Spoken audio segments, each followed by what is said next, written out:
Bonjour mes chers élèves. Nous allons aborder aujourd'hui la troisième partie du programme de l'économie générale et statistique.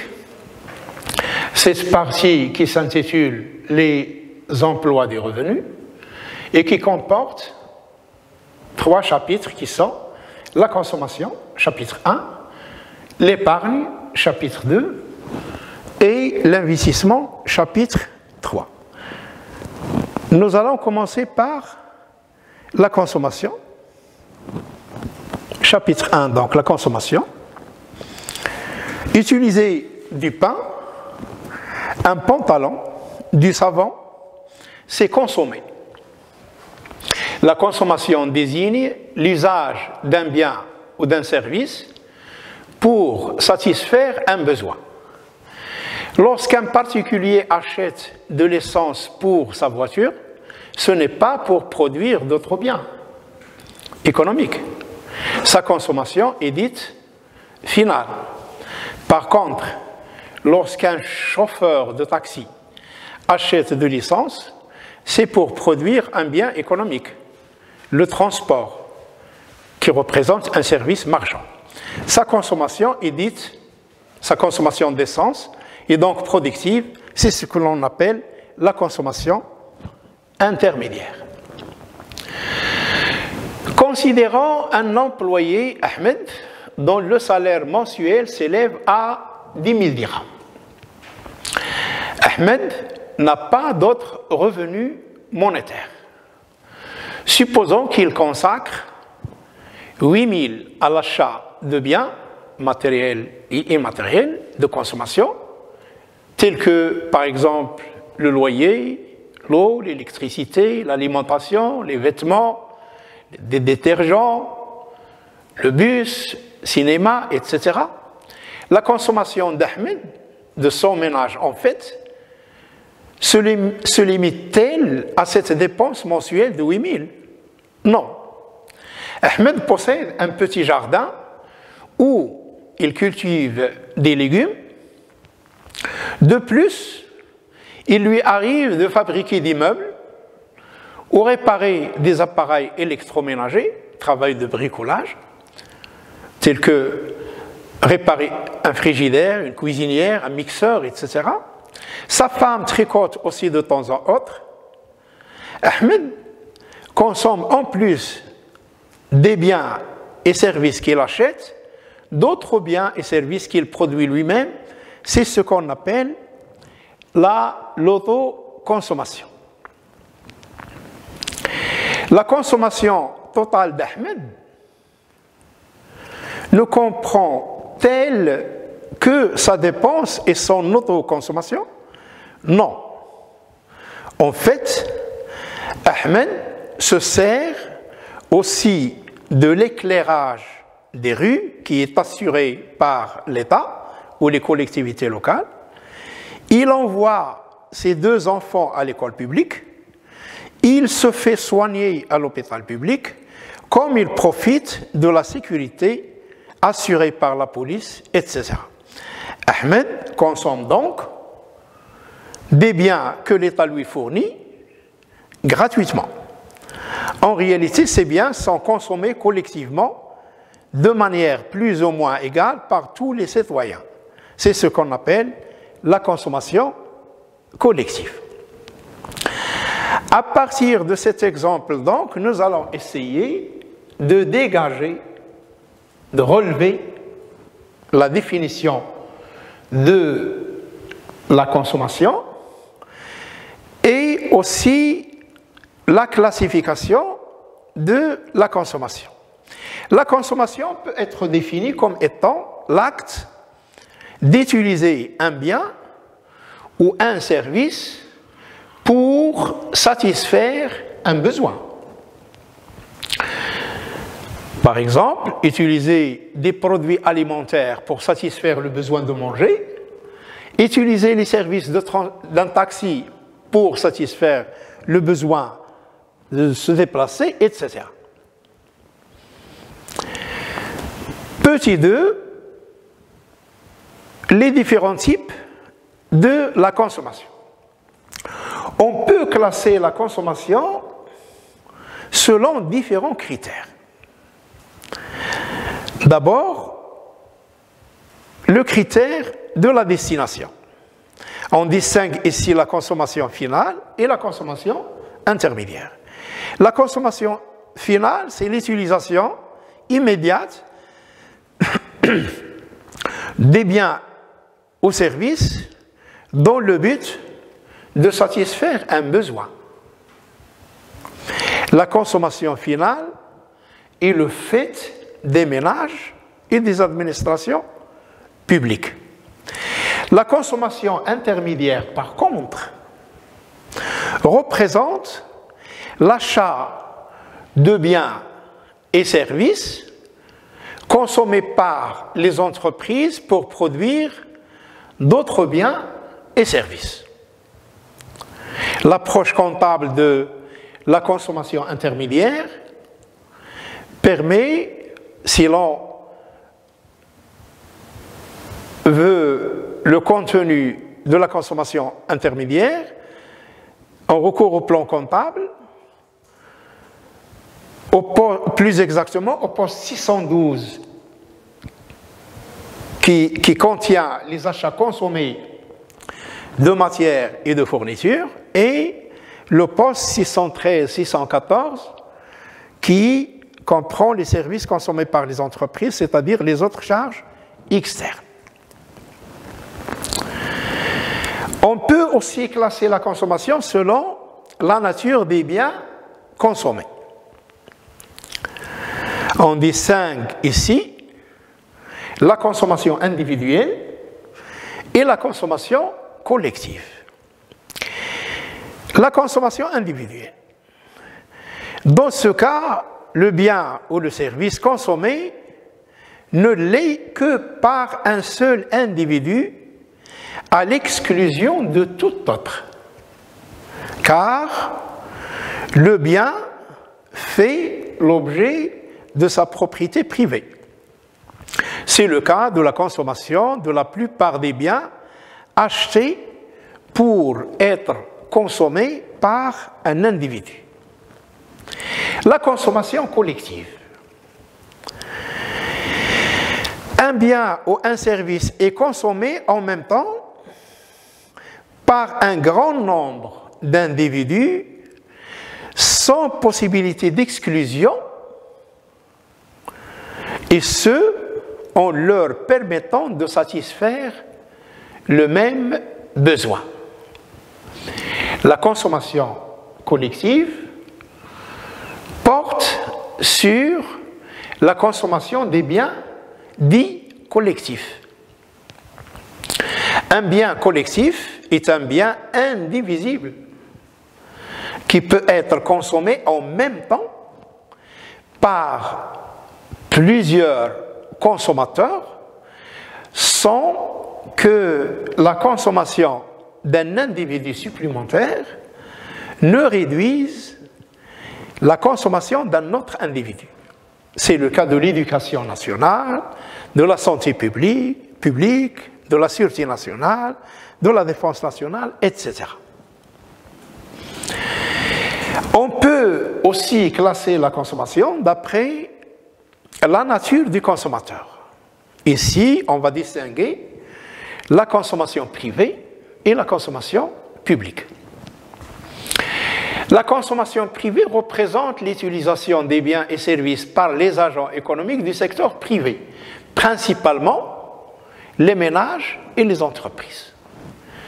La consommation publique, par contre, représente l'utilisation des biens et services par les administrations publiques, c'est-à-dire toutes les consommations nécessaires au fonctionnement de l'administration publique. Quatrième critère de classification de la consommation est la classification selon le producteur. Ici, on distingue l'autoconsommation et la consommation de biens et services fournis par autrui. L'autoconsommation, c'est la consommation des biens et services par le producteur lui-même.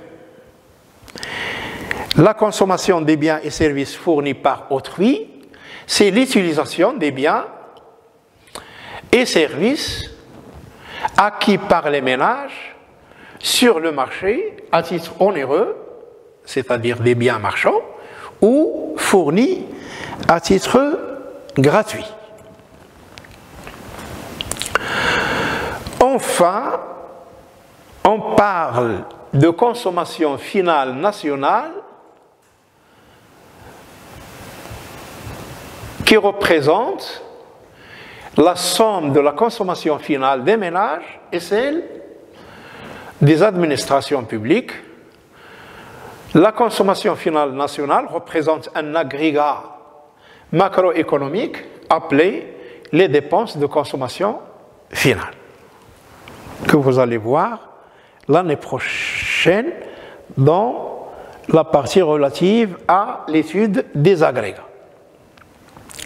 Après avoir défini la notion de consommation et après avoir classé les différents types de consommation, on passe maintenant à l'étude de la structure de la consommation. Pour pouvoir assimiler cette notion, nous partons de l'exemple suivant. Soit les dépenses de consommation de la famille Jouahri pour un mois, qui est de 12 500, réparties comme suit. Ce ménage, qui a un revenu de 15 000, affecte 12 500 aux dépenses de consommation, ces dépenses qui sont réparties en alimentation, à laquelle il affecte 4 000 dirhams, soit 32% des dépenses de consommation et non pas des revenus. 4 000 divisé par 12 500 fois 100 égale 32. Il consacre à l'habillement 2 000 dirhams, soit 16%, à l'habitation 3 000 dirhams, soit 24%, à l'hygiène et soins 1 500, soit 12%, et enfin, il affecte 2 000 dirhams, soit 16% de ses dépenses de consommation, aux dépenses de loisirs et culture. Pour visualiser ces structures, on peut utiliser le diagramme suivant, diagramme circulaire, qui visualise ces structures avec les pourcentages, etc.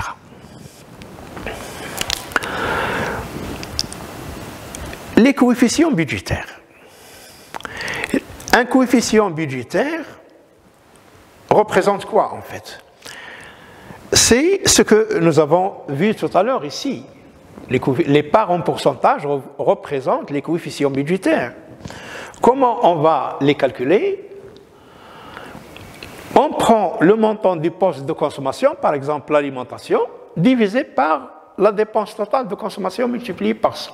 Donc, à partir de cette formule, on peut dégager la définition d'un coefficient budgétaire qui représente la part de chaque poste de consommation dans le budget total consacré à la consommation des ménages. Il est le plus souvent exprimé en pourcentage. La propension moyenne à consommer. La propension moyenne à consommer représente la part du revenu affecté à la consommation. La part du revenu qui va à la consommation. Il est calculé selon le rapport suivant, consommation divisé par le montant du revenu. Pour M. Jouahri, pour illustrer la notion de propension moyenne à consommer, reprenons l'exemple précédent, les dépenses de consommation s'élèvent à 12 500, son revenu, nous l'avons déjà signalé tout à l'heure, est de 15 000, soit 0,83%. La propension moyenne à consommer peut aussi être exprimée en pourcentage, 0,83 ou 83%, qui signifie que ce ménage consacre de son revenu 83% à la consommation.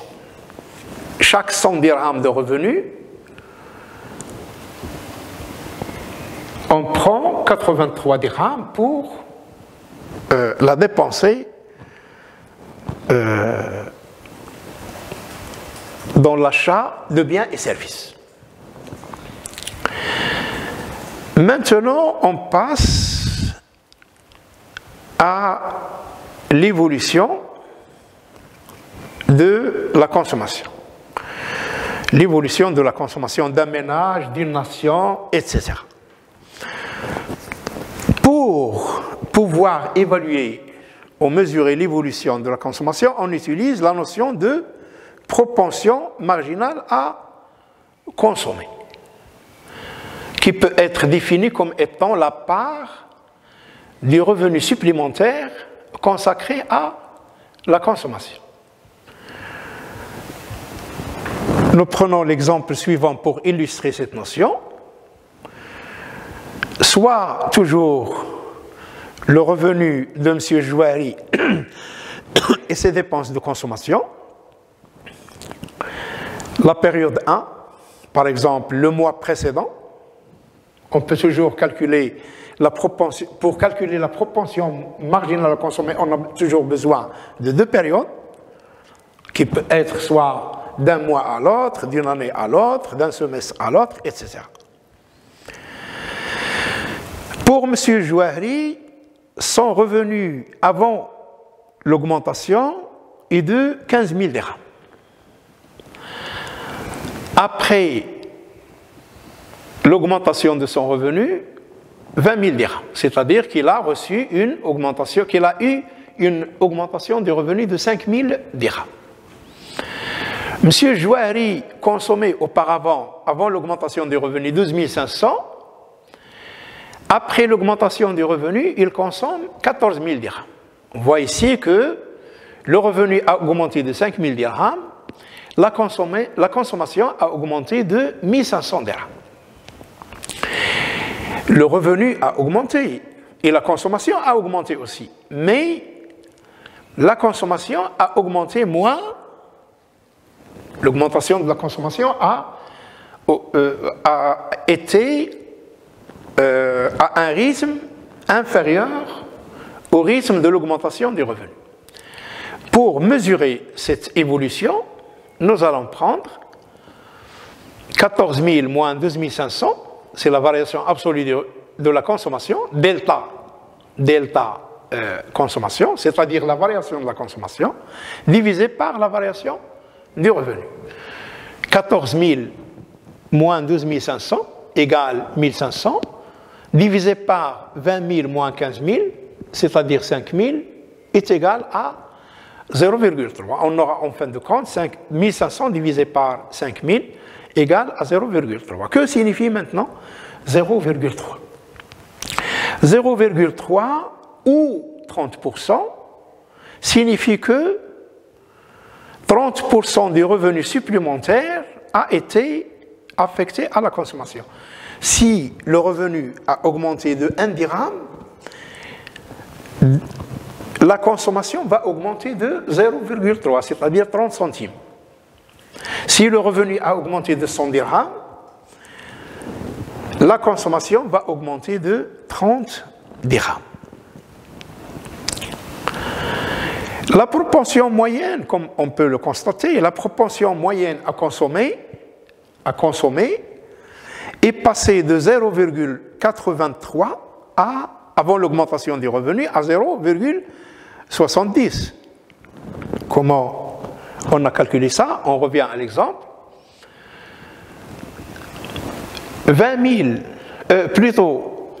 12 500 divisé par 15 000 égale 0,83. Et 14 000 divisé par 20 000, ça fait 0,7.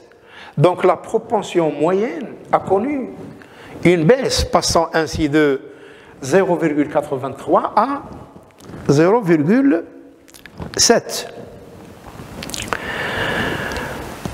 Cette constatation, la propension moyenne à consommer est passée de 0,83 à 0,70.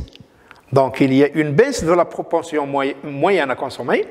Cette constatation vérifie la loi d'un économiste anglais qui s'appelle John Maynard Keynes, qui stipule que si le revenu augmente, la consommation augmente aussi, mais à un rythme moins que proportionnel. Un autre indicateur qui permet d'évaluer l'évolution de la consommation est l'élasticité revenu. L'élasticité revenu de la consommation. L'élasticité revenu de la consommation mesure le degré de réaction de la consommation à la suite d'une variation du revenu. Il peut être calculé comme étant la variation de la consommation sur la consommation, c'est-à-dire C1 moins C0 divisé par C0, c'est-à-dire le pourcentage plutôt la variation de la consommation en proportion.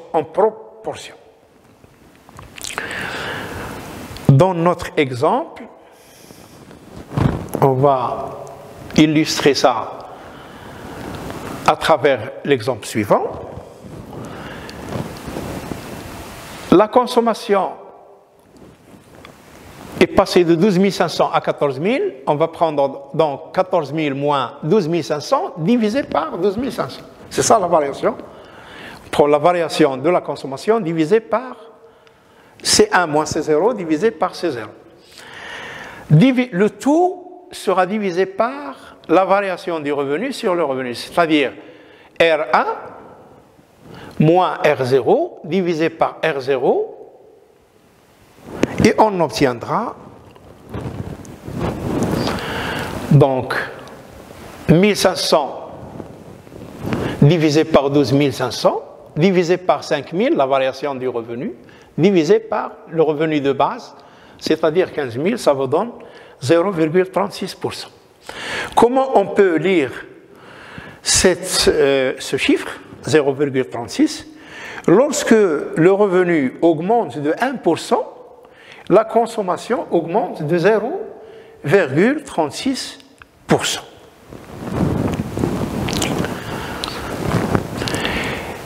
L'élasticité varie toujours entre 0 et 1. Lorsque l'élasticité est égale à 0, cela veut dire que la consommation reste stable, quelle que soit la variation du revenu.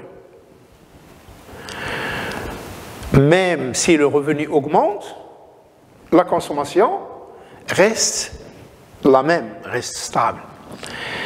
L'élasticité du revenu est proche de 1. Lorsqu'il tend vers 1, cela signifie que l'augmentation de la consommation est fortement élastique. C'est-à-dire que la consommation, les dépenses affectées à la consommation à la suite d'un revenu supplémentaire augmentent plus vite que l'augmentation des revenus. L'élasticité est proche de 0, il est dite faiblement élastique, cela signifie que la consommation augmente moins vite que le revenu. Le tableau suivant permet de donc visualiser l'évolution de la consommation au Maroc.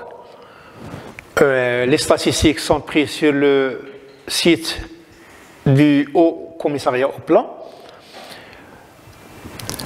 Les Marocains affectaient, les ménages marocains d'ailleurs, affectaient 55,9% de leurs dépenses de consommation à l'alimentation et à l'habillement en 1985. En 2014, ils n'affectent que 40,2%.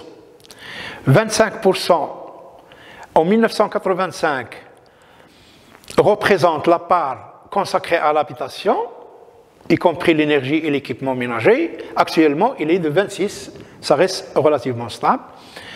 La part affectée à l'éducation, la santé, le transport, les loisirs et les dépenses diverses était de 18,8% en 1985, il est de 33,8%.